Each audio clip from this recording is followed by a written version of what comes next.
Hi అండి. Welcome back to my channel. ఈరోజు ఈ వీడియోలో వచ్చేసి ఇప్పుడు చూడండి పక్కన పిక్‌ని షేర్ చేశాను కదండీ! హ్యాండ్స్ జాయింట్ చేసే దగ్గర చాలా ముడతలు వచ్చేసాయి కదండీ!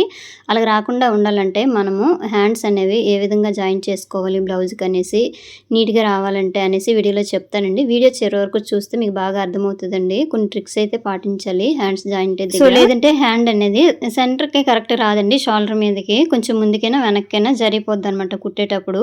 కొన్ని ట్రిక్స్ పాటిస్తూ కుట్టామనుకోండి చాలా నీట్‌గా వచ్చేస్తది. హ్యాండ్ అనేది చాలా బాగుంటుంది. కుట్టేసాకైనా సరే అక్కడ ముడతల్లాగా అనేవి కనిపించవండి. ఇప్పుడు చూడండి హ్యాండ్స్ అనేవి ఏ విధంగా జాయింట్ చేసుకోవాలో చెప్తాను. సో వీడియో చూసే ముందైతే ఒక లైక్ చేయండి ఫ్రెండ్స్. ఇగోండి ఇప్పుడైతే హ్యాండ్స్ జాయింట్ చేస్తున్నాను చూడండి. ఫస్ట్ వచ్చేసి ఇగోండి హ్యాండ్స్ తీసేసుకొని లో కటింగ్ తీసుకుంటాం కదండి హ్యాండ్కి, అది అనేది ఫ్రంట్కి వచ్చేటట్టుగా చూసేసుకోండి. ఇగోండి చూపిస్తున్నాను కదా ఈ విధంగా చూసుకొని ఇక్కడ చూడండి మిడిల్ నుంచి ఇట్లా పెట్టేసుకొని ఈ విధంగా కుడతారు. సో ఇట్లా కుట్టినే పర్వాలేదండి. కాకపోతే ఏంటంటే కొత్త వరకు అయితే కొంచెం ముందుకైనా వచ్చేస్తుంది మనకి హ్యాండ్ అనేది మిడిల్కి రాకుండా కొంచెం ముందుకైనా వెనక్కి వచ్చేస్తుంది అనమాట. ఈ సెంటర్ పార్ట్ అనమాట. ఈ కటింగ్ చేసి చూపించాను కదా చిన్న పీస్ తీసాను, అది అనేది ఈ మిడిల్కి రాకుండా కొంచెం ముందుకైనా వెనక్కి జరిగిపోద్ది. అంటే మనకి అక్కడ కరెక్ట్ షోల్డర్ మీదకి రావాల్సిన కుట్టు అనేది కొంచెం ముందుకైనా వచ్చేస్తుంది, లేదంటే వెనక్కి వెళ్ళిపోద్ది. అక్కడ క్లాత్ అనేది ఎక్కువ వచ్చేస్తుంది కదండి, అందుకోసం అక్కడట ఉబ్బెత్తులాగా వచ్చేస్తుంది అనమాట. అలాంటప్పుడు ఏం చేయాలంటే ఇప్పుడు చూసారా మిడిల్ నుంచి జాయిన్ చేసేసుకోవాలన్నమాట. హ్యాండ్ అనేది కరెక్ట్గా షోల్డర్ దగ్గర పెట్టేసుకొని మిడిల్ నుంచి ఈ విధంగా మనము ఎంత ఖర్చు ఉంచామో అదే ఖర్చుతోటి ఇలా కుట్టు వేసుకొని అయితే వచ్చేయండి. చూడండి ఈ చివర కొంచెం క్లాత్ ఉంటుంది, ఇగోండి ఈ చివరి కనిపిస్తుంది కదా ఇక్కడట, ఈ క్లాత్ ఇలా ఉంచేయండి పర్వాలేదు, అది ఖర్చులోకి వెళ్ళిపోద్ది అనమాట. సో చూసారు కదా ఫస్ట్ అయితే ఒకవైపు కుట్టేసాం కదా, తర్వాత ఇట్లా కుట్టామనుకోండి ఇక్కడ లూజ్ వచ్చేస్తుంది. అలా కాకుండా ఇగోండి బ్లౌజ్ అనేది ఇట్లా తిప్పండి. తిప్పేసి ఇక్కడ నుంచి నీట్గా మళ్ళీ ఒకే లెవెల్లో కుట్టేసుకొని రండి. అంటే బ్యాక్ పార్ట్ అలాగే హ్యాండ్స్ రెండు ఒకే ఖర్చుతోటి ఒకే లెవెల్లో కుట్టేసుకొని అయితే వచ్చేయండి.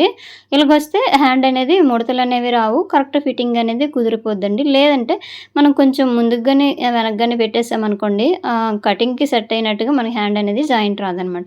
సో అప్పుడైతే ఫస్ట్ చూపించాను కదండి పిక్, ఆ విధంగా వచ్చేస్తుందండి. అలా రాకుండా ఉండాలంటే ఈ టిప్ అయితే ఖచ్చితంగా పాటించండి.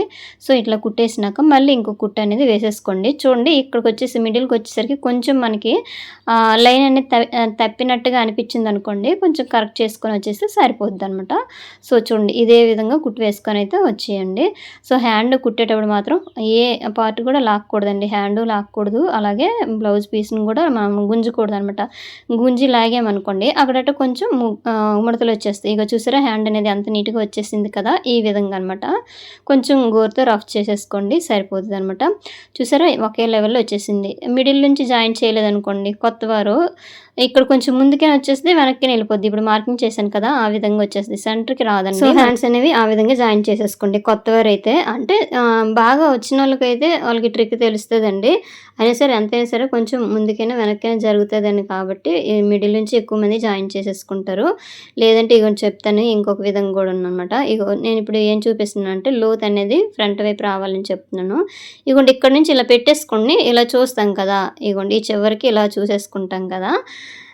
చూసినప్పుడు ఏంటంటే కరెక్ట్గా ఇప్పుడు పెట్టేసుకొని ఇలా చూసి కుడతామన్నమాట. కానీ కుట్టేసరికి మాత్రము కొంచెం ఇక్కడ భుజం దగ్గర మాత్రం క్లాత్ అనేది కొంచెం ఎక్కువ వచ్చేస్తుంది. ఈ కట్ అనేది చూసారా కొంచెం వెనక్కి వచ్చేసింది ఈ విధంగా అనమాట, లేదంటే ముందుకైనా వచ్చేస్తుంది. ఇంకా అన్ని బాధలు పడే కంటే మిడిల్ నుంచి జాయిన్ చేసుకోవడం ఫస్ట్ నుంచి అలవాటు చేసుకోండి.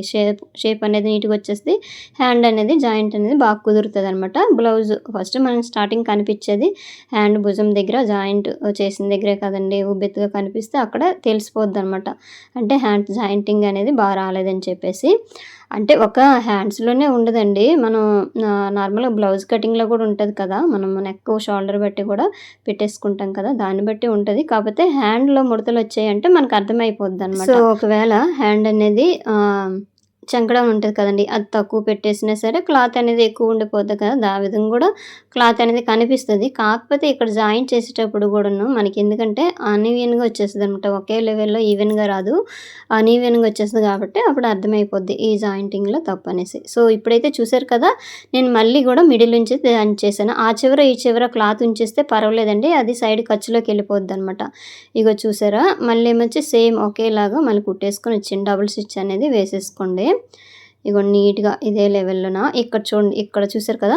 ఇక్కడ ఒకవేళ కొంచెం మనకి షేప్ నీట్‌గా రాలేదనిపిస్తే కొంచెం ఈ విధంగా కుట్టేసేస్తే సరిపోతదనమాట. సో, మీకైతే అర్థమైంది అనుకుంటున్నానండి. ఒకవేళ మీకు ఇందులోనే ఏదైనా డౌట్ ఉంటే నాకైతే కామెంట్ చేయండి ఫ్రెండ్స్. కామెంట్ చేస్తే నాకు వీడియోలు ఏ విధంగా ఉన్నాయి అని చెప్పేసి నాకైతే అర్థమవుతది కదా! అందుకోసము. సో, నెక్స్ట్ వచ్చేసి సైడ్ జాయింట్ అండి. సైడ్ జాయింట్ వేసినప్పుడు ఈ హ్యాండ్ అనేది హెమ్మింగ్ చేయాలనమాట. అందుకోసం హెమ్మింగ్ చేయడానికి మనం క్లాత్ ఉంచుతాం కదా! ఫస్ట్ ఈ క్లాత్‌ని ఫోల్డింగ్ చేసుకోండి. ఎందుకంటే కూర అంచు ఉంచితే పర్వాలేదు. లేదంటే నార్మల్‌గా ఫస్ట్ చిన్నది ఇట్లా ఫోల్డింగ్ చేసేసుకొని కుట్టేసుకోండి. తర్వాత మనము ఎంత ఖర్చు ఉంచుతామో అంటే ఫోల్డింగ్ చేసి హెమ్మింగ్ చేస్తాం కదండీ! దానికోసం ఎంత ఉంచుతామో అంతవరకు ఇట్లా పెట్టేసుకొని గోరుతో కొంచెం ఇలా రఫ్ చేసేసుకోండి. నీట్‌గా వచ్చేస్తదనమాట. అంటే మన సైడ్ జాయింట్ వేసేటప్పుడు మనకి కొంచెం ఎక్కువ తక్కువ రాకుండా ఇట్లా గోరుతో రఫ్ అనేది చేసేసుకోండి. లేదంటే పెద్ద కుట్టు అనేదైనా ఒకటి వేసేసుకోండి. తర్వాత హెమ్మింగ్ చేసేసాకైనా విప్పేయవచ్చు. నేనైతే ఇంకా పెద్ద కుట్టు వేయట్లేదు. పెద్ద కుట్టు అంటే నార్మల్‌గా మనము అక్కడట కుట్టు మార్చుకుంటాం కదండీ! ఆ కుట్టనమాట. సో, నెక్స్ట్ వచ్చేసి హ్యాండ్ లూజ్ తీసేసుకుంటున్నామండి. సైడ్ జాయింట్ అనమాట ఇది. హ్యాండ్ లూజ్ వచ్చేసి ఇగోండి ఇట్లా తీసేసుకోవాలి. ఆది బ్లౌజ్ ఉంటే ఆది బ్లౌజ్‌తో తీసేసుకోండి. లేదంటే టేప్ కొలతలతో తీసేసుకోండి. సో, నెక్స్ట్ వచ్చేసి ఇక్కడ చూడండి ఒక ట్రిక్ షేర్ చేస్తాను. ఇక్కడ షోల్డర్ దగ్గర కరెక్ట్‌గా అంటే ఫ్రంట్, బ్యాక్ 2 ఒకేలాగా వచ్చేటట్టుగా చూసేసుకోండి. ఈ చివరిని కొంచెం ఎక్కువ తక్కువ వచ్చినా సరే అది ఖర్చులోకి వెళ్ళిపోద్ది గానీ, షోల్డర్ దగ్గర మాత్రం కరెక్ట్‌గా చూసేసుకొని ఇలా కుట్టు వేసుకొని అయితే వచ్చేయండి. ఈ చివరికి కూడా ఇలా వచ్చేసి చిన్న రఫ్ అనేది చేసేయండి. సో, ఫ్రెండ్స్ చూసారు కదండీ! ఈ విధంగా సైడ్ జాయింట్ వేసేసుకోవడమే. ఇలాగా ఎక్స్ట్రా అన్‌ఈవెన్‌గా ఉన్న క్లాత్ అనేది తీసేసి పక్కనే ఒక 2, 3 కుట్లనేవి ఎక్కువ వేసేసుకోండి. సరిపోద్దండి. ఇగోండి ఈ విధంగా అనమాట. సో, ఇక్కడట చంక దగ్గర చూసారు కదా!